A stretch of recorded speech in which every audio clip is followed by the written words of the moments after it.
Welcome to MPS Monitor, the best cloud solution for remote printer monitoring and print fleet management. This tutorial will show you how to remotely manage your HP devices using Smart Devices services. In this tutorial, we'll show you some of the features offered by Smart Device services. You'll see how to restart the device remotely, how to collect updated data, and how to access the device's embedded web server to perform remote operations.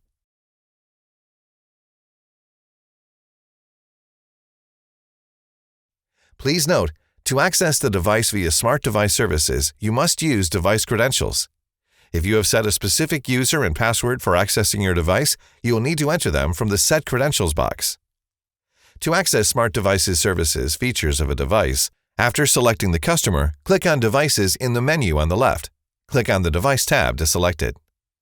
With the Restart function, you can restart the device remotely. You can perform the operation immediately or schedule its execution at a later time. To do this, simply click on the button and enter the date and time in the fields. Finally, click Restart. The Scan button allows you to instantly scan your device's data.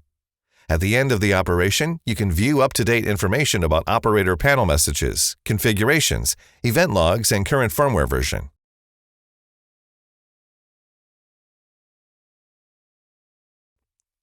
The Remote EWS function allows you to directly access the device's internal web server remotely. Through this remote access, you can view detailed information about the device's status, view the event log in real time, identify operating problems, and make configuration changes. To access the device's web server for the first time, click on the Enable Remote EWS button. Confirm the enable, then click again on a Remote EWS. After a few seconds to establish the secure connection, you will access the web page of the device, where you can perform all the operations remotely without the need to connect to the customer's network. Thank you for watching this MPS Monitor tutorial.